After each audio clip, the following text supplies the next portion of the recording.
Dit videodeel bestaat uit 3 delen. In het eerste deel ga je kijken en luisteren naar een interview met Baptiste Fournier. Baptiste is een jonge chef-kok die een eigen restaurant heeft in Sancerre, een stadje aan de Loire. Er komt eerst een inleiding. Hierbij is geen opgave. Alors je m'appelle Baptiste Fournier, j'habite à Sancerre, je suis cuisinier depuis 15 ans et j'ai repris le restaurant de mes parents en 2006.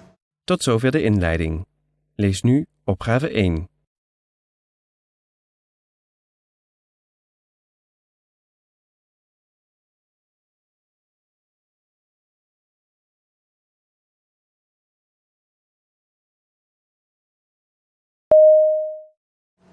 J'ai fait 2 ans d'études de cuisine et ensuite je suis parti aux États-Unis pour découvrir d'autres horizons, d'autres manières d'aimer la cuisine aussi, avec un chef français réputé, parce que j'avais l'occasion de travailler avec un bon chef français dans un restaurant réputé, renommé.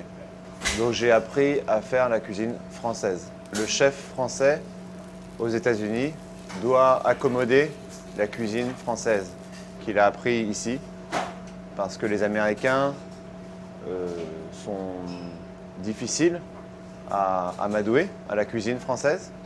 Donc il faut faire des choses qu'ils aiment, qu'ils connaissent, en donnant une pointe de français dans la cuisine.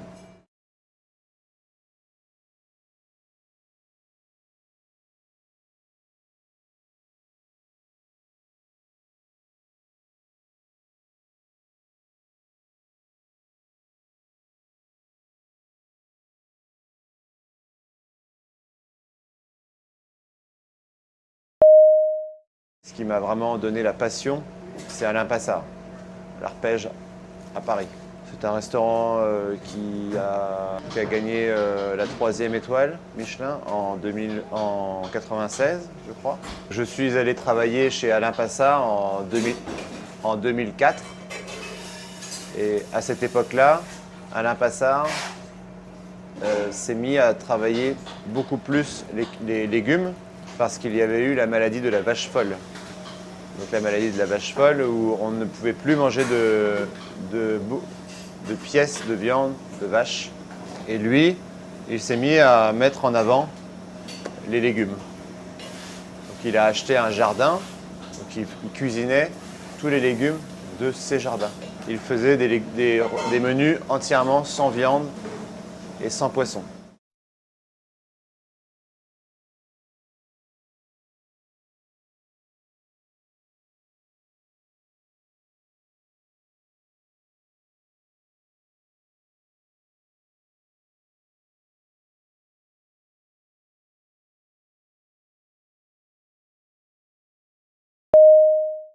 La raison pour laquelle les jeunes mangent de plus en plus de fast-food ou de cuisine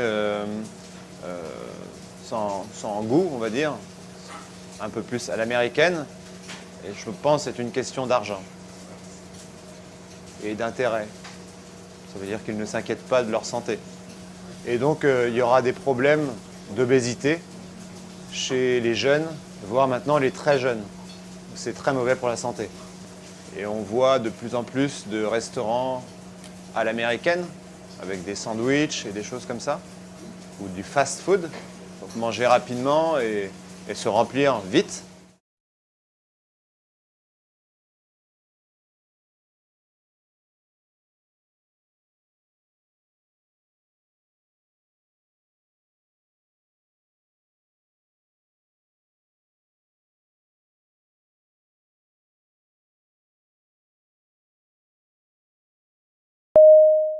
En mars 2011, on a eu une étoile Michelin.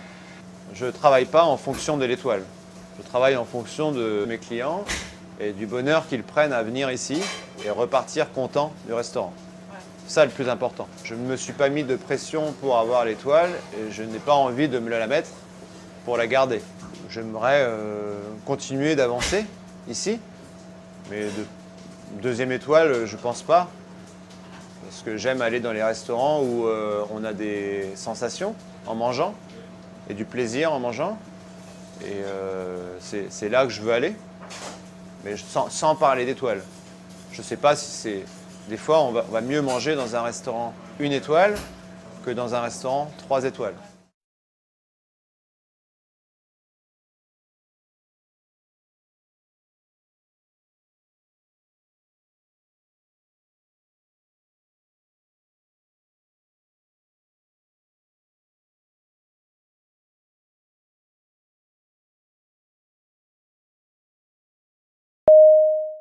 On vient de finir des travaux à l'étage avec une salle avec une ambiance différente de celle d'en bas.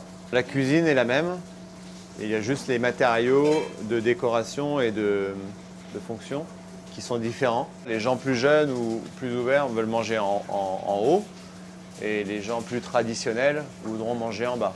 La salle du haut fait moins gastronomique. Le terme gastronomique de la cuisine française, avec le costard, avec les nappes, avec des choses souvent assez chargées dans la salle. Là, c'est plus clair et plus aéré.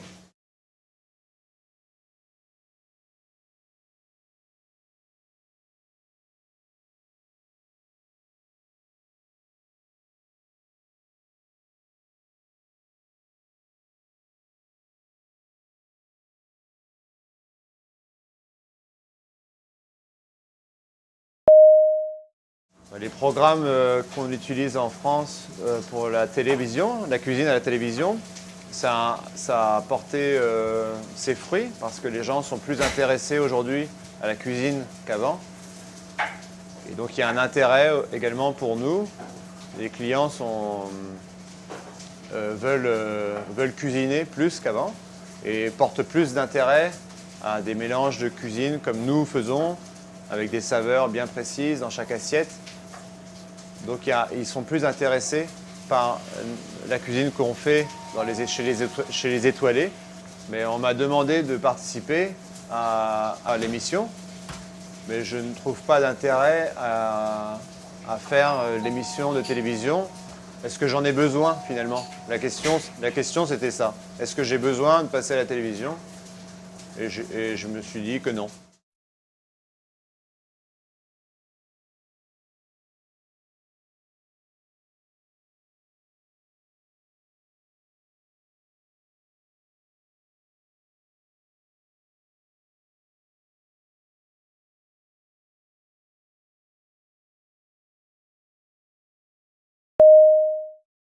Tot zover de kok Baptiste.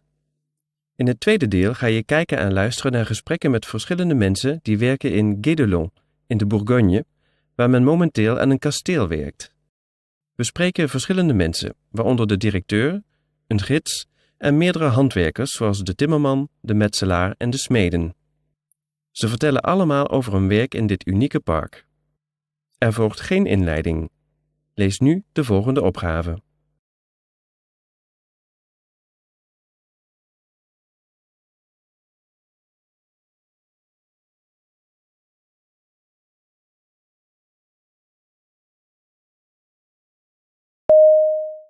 Le château de Guédelon n'est pas la reconstruction d'un château existant.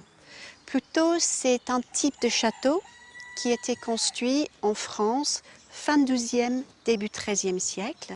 Donc à Guédelon, quand on construit une porte, une fenêtre, une cheminée, on va chercher des références dans des châteaux existants. Il faut qu'on ait toujours un modèle existant. Donc on a plusieurs châteaux qui nous servent de référence et on va les visiter et on va les photographier, les dessiner et après on peut inclure ces ouvrages dans notre château. Mais ce n'est pas un seul château qu'on copie. C'est des éléments qu'on a retrouvés dans plusieurs châteaux différents.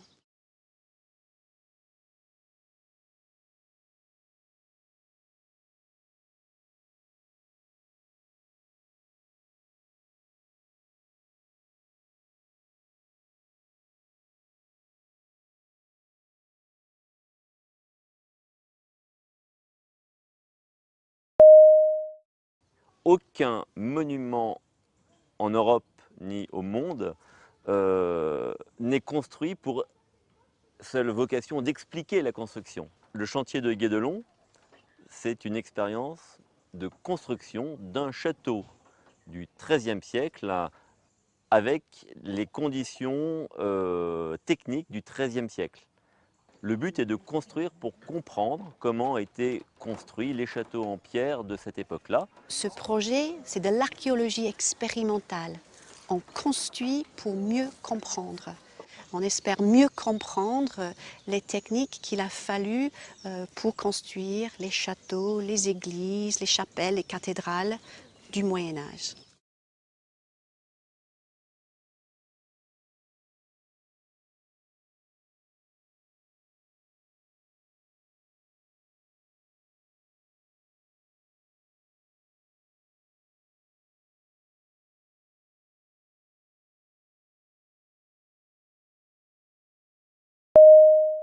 Je suis arrivée en France en 2005 et un an après, en 2006, j'ai appris par des amis qu'on cherchait des guides à Guédelon et je me suis présentée et je travaille à Guédelon depuis 2006.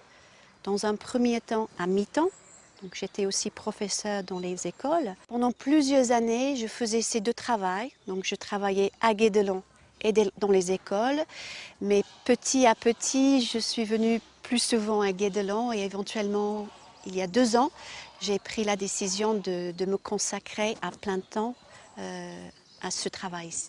Donc c'est le seul travail que je fais actuellement.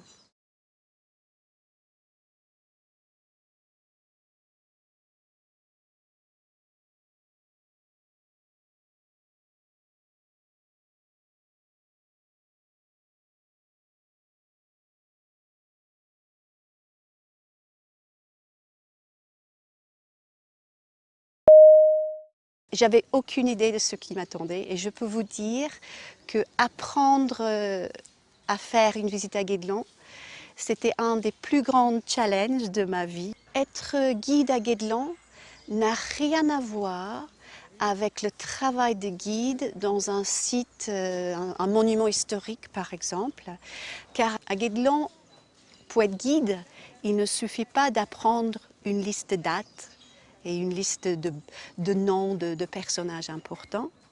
Il faut aussi comprendre les techniques de construction. Donc, ce n'est pas toujours évident. Moi, je n'ai pas de formation d'archéologue, ni de tailleur de pierre, ni de charpentier. Ce n'est pas toujours un travail facile, mais c'est ça qui rend ce travail passionnant, parce qu'on apprend tous les jours.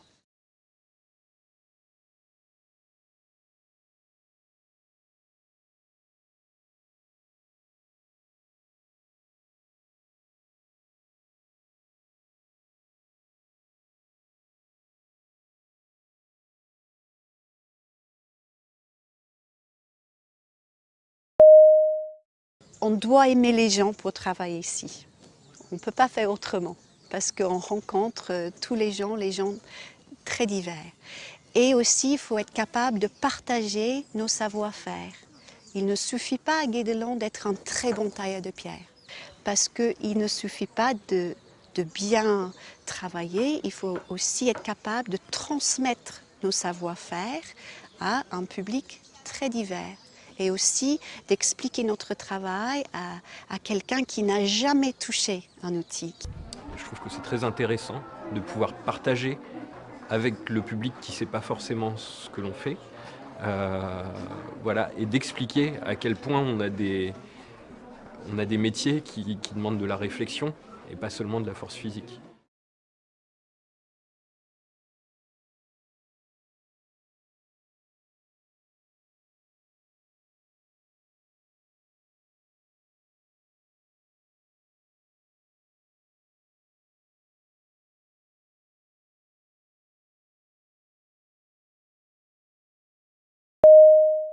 On a des gens très intéressants, des gens qui nous apportent des choses aussi, qui connaissent des choses et qui nous apportent des choses et qui du coup vont nous donner une piste pour comprendre quelque chose de nouveau.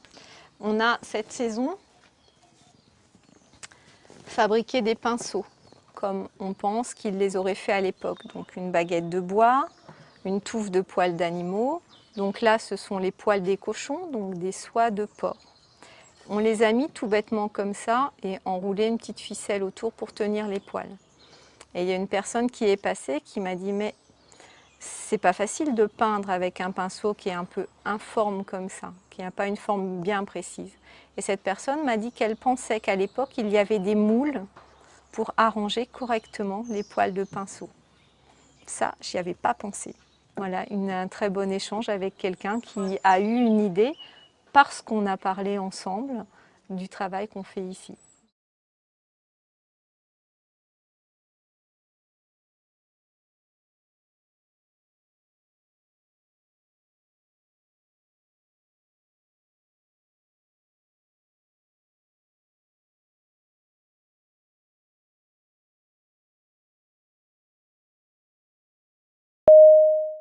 Si j'ai choisi de venir ici, c'est parce qu'on pratique les bases du métier. Les bases. On utilise la manière de travailler du XIIIe siècle. C'est des méthodes de travail qui, pendant très longtemps, sont restées quasiment les mêmes. C'est-à-dire qu'il y a 50, peut-être plutôt 70 ans, on travaillait presque de la même manière qu'au XIIIe siècle. La forge n'a pas changé, le travail de la forge ne change pas depuis le début. Hein, on a besoin d'un marteau, d'une enclume. Donc l'enclume, c'est la table de travail, d'une tenaille pour tenir la matière et du feu. Et ça, tous les forgerons, même actuels, se servent des mêmes outils.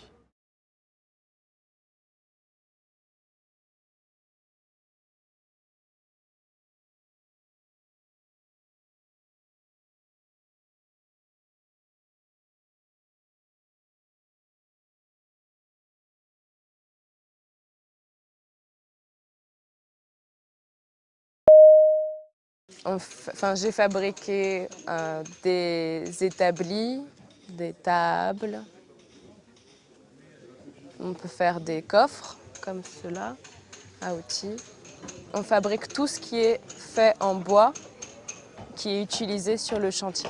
Ici, quand on fabrique un objet, c'est un exemplaire unique qui va être utilisé sur le chantier ou qui sera mis dans le château.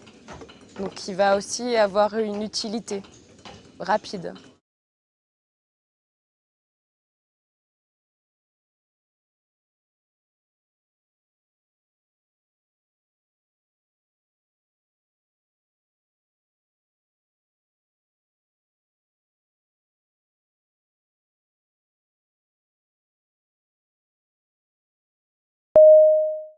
Je travaille à Guédelon depuis 5 ans déjà.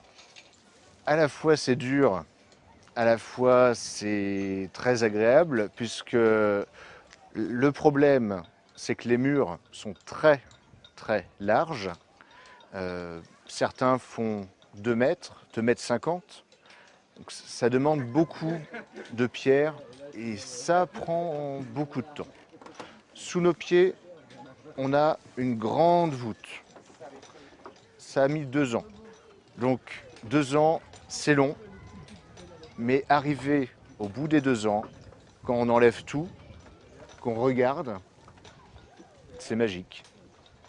Et ça donne envie de continuer. C'est un peu comme notre bébé, on va dire. C'est l'idée que le travail fini est satisfaisant, il est plaisant. Ça, c'est quelque chose de très agréable.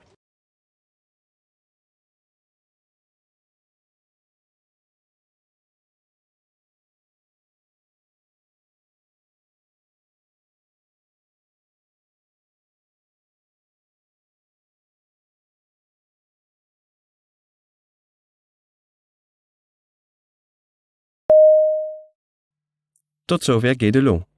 In het derde deel ga je kijken en luisteren naar een gesprek met Jessica. Jessica is een danslerares met een eigen dansschool in Sancerre, hetzelfde stadje als waar Baptiste zijn restaurant heeft. Ze vertelt over haar leerlingen en over dansen in het algemeen. Jessica stelt zich eerst voor. Hierbij is geen opgave. Donc je m'appelle Jessica, je suis professeure de danse diplômée de l'École internationale de danse de Paris et de l'Institut international de danse Janine Stanlova. La danse, c'est ma passion et je ne voyais pas ne pas faire la danse chez moi à Sancerre. Donc ça a été une chance de pouvoir mettre mon école qui s'appelle Chorea Danse.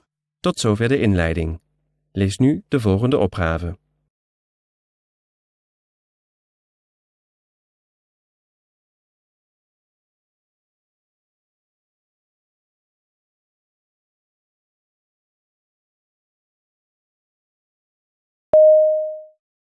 Pour un apprentissage complet de la danse, l'idéal, c'est de commencer à partir de 4 ans. Avant, c'est trop petit. Nous avons les cours d'1 heure. Alors, pourquoi 1 heure pour les tout petits? Tout simplement pour ne pas les brusquer. Tout simplement parce que les enfants ont besoin de connaître leur corps. Ils savent lever leurs bras, ils savent lever la jambe, mais ils ne savent pas vraiment l'utiliser dans l'espace. Ils arrivent tranquillement. On peut s'arrêter aussi 5 minutes pour boire un petit coup, 5 minutes pour aller aux toilettes, 5 minutes pour jouer. Voilà. Ensuite, pour les plus grands, c'est vraiment 1 heure à fond, à fond, à fond, à fond. Voilà. Mais c'est vrai que si on peut commencer à partir de 4 ans, c'est l'idéal.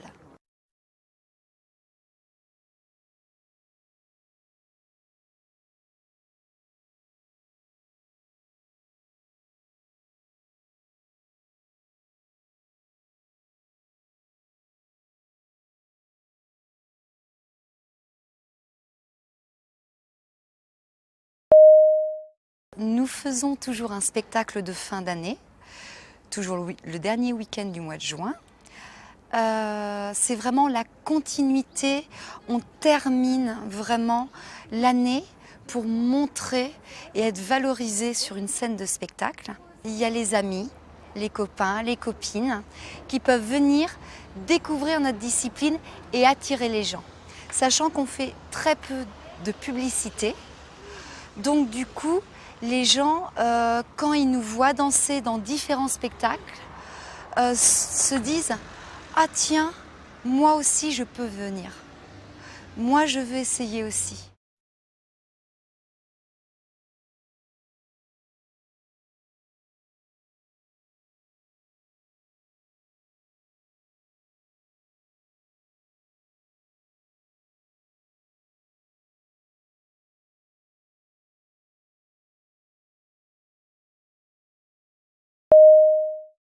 Il faut être ferme dans la discipline, mais malgré tout, il ne faut pas être sévère puisqu'il faut qu'il y ait une évolution à chaque fois.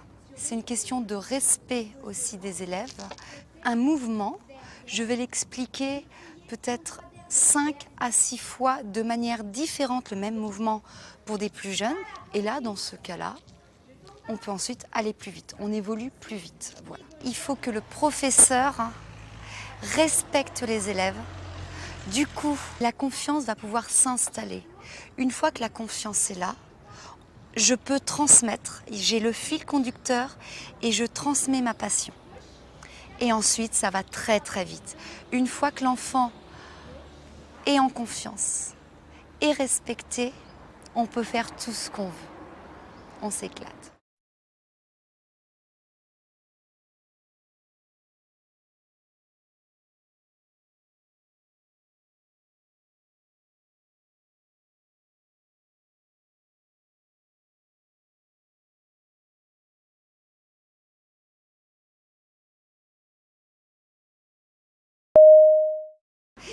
Hier après-midi, dans le cours, nous avons eu l'exemple d'une maman qui voulait absolument que sa fille de 8 ans vienne faire de la danse. La petite était un petit peu paniquée, avait les larmes aux yeux, n'osait pas.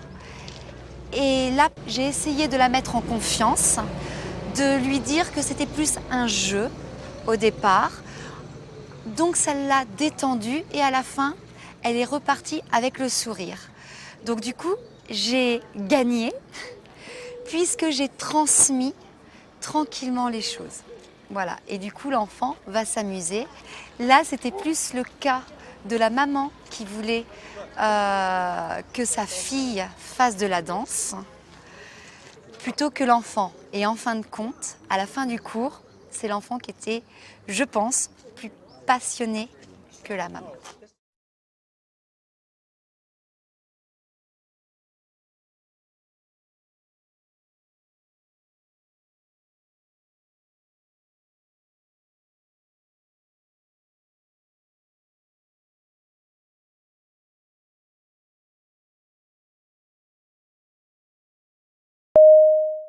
J'ai 2 enfants, un garçon qui a 11 ans et une jeune fille qui a 9 ans.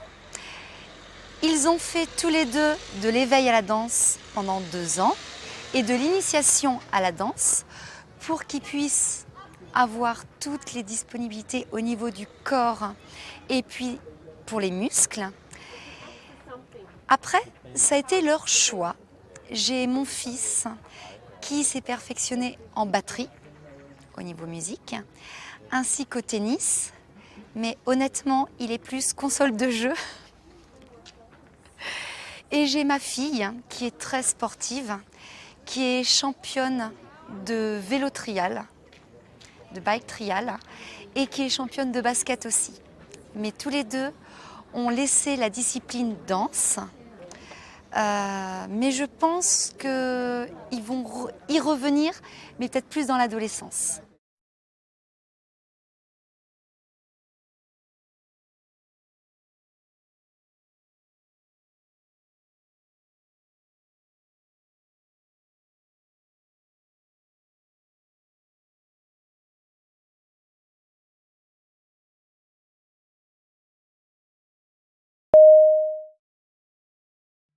Einde van het videodeel.